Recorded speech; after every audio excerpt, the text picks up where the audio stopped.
যশোরের নতুন police super SP Syed Rafiqul Islam জানিয়েছেন, জেলার আইনশৃঙ্খলা পরিস্থিতি নিয়ন্ত্রণে রাখতে কিশোর গ্যাং সহ সকল প্রকার অপরাধী চক্রের বিরুদ্ধে পুলিশ কঠোর অবস্থানে থাকবে।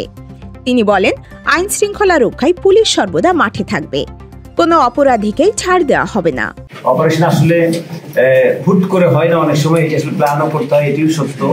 তবে আমরা গতকালকে আমি এই বিষয়ে আমার অফিসারদের সঙ্গে কথা বলেছি যে আসলে আমরা যে আমাদের ইভেন আমার সিনিয়র অফিসার জিজ্ঞেস করেছিলেন যে এটা কি লুট হওয়া পুলিশের কোনো অস্ত্র কিনা। আমরা বলেছি না, এটি লুট হওয়া কোনো অস্ত্র না, এটি নতুন অস্ত্র, সিমস টু বি নিউ এবং ভারত থেকে আসা। এবং আমরা জিজ্ঞাসাবাদে জানতে পেরেছি এটা তারা চিটাগাং এবং কক্সবাজারে প্রেরণ করতে চেয়েছিল। আগামী নির্বাচন, যেটি 13তম নির্বাচন, যেটি অত্যন্ত নির্বিঘ্ন, নিরাপদ এবং শান্তিপূর্ণ হয়, এটি আমরা নিশ্চিত করব।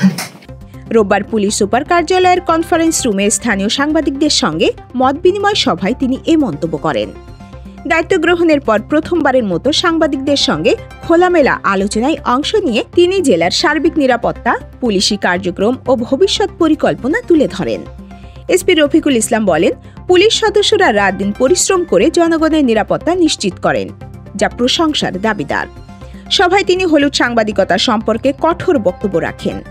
তার মতে, দায়িত্বশীল সাংবাদিকতা প্রশাসন ও জনগণের আস্থা তৈরি করে, কিন্তু মিথ্যাচার বা অপেশাদার আচরণের স্থান নেই।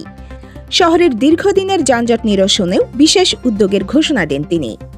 মত বিনিময় সভায় অংশ নেন প্রেস ক্লাব যশোরের সভাপতি জাহিদ হাসান টুকন, লোক সমাজের প্রকাশক শান্তনু ইসলাম সুমিত, সাংবাদিক ইউনিয়ন যশোরের সভাপতি আকরামুজ্জামান, সাধারণ সম্পাদক এস.এম. ফরহাদ, যশোর সাংবাদিক ইউনিয়নের সাধারণ সম্পাদক হাবিবুর রহমান মিলন, যশোর জেলা সাংবাদিক ইউনিয়নের সাধারণ সম্পাদক দেওয়ান মোর্শেদ আলম, ফটো জার্নালিস্ট অ্যাসোসিয়েশনের সাধারণ সম্পাদক এম.আর. খান মিলন সহ জেলার বিভিন্ন প্রিন্ট, ইলেকট্রনিক ও অনলাইন মিডিয়ার সাংবাদিকরা অংশ নেন। এছাড়া উপস্থিত ছিলেন যশোরের অতিরিক্ত পুলিশ সুপার আবুল বাশার, রুহুল আমিন, আহসান হাবিব, রাজিবুল ইসলাম, ইমদাদুল হক, ডিবির ওসি মঞ্জুরুল হক ভুইয়া, ট্রাফিক ইন্সপেক্টর মাহফুজুর রহমান, কোতোয়ালি থানার অফিসার ইনচার্জ আবুল হাসনাত সহ অন্যান্যরা।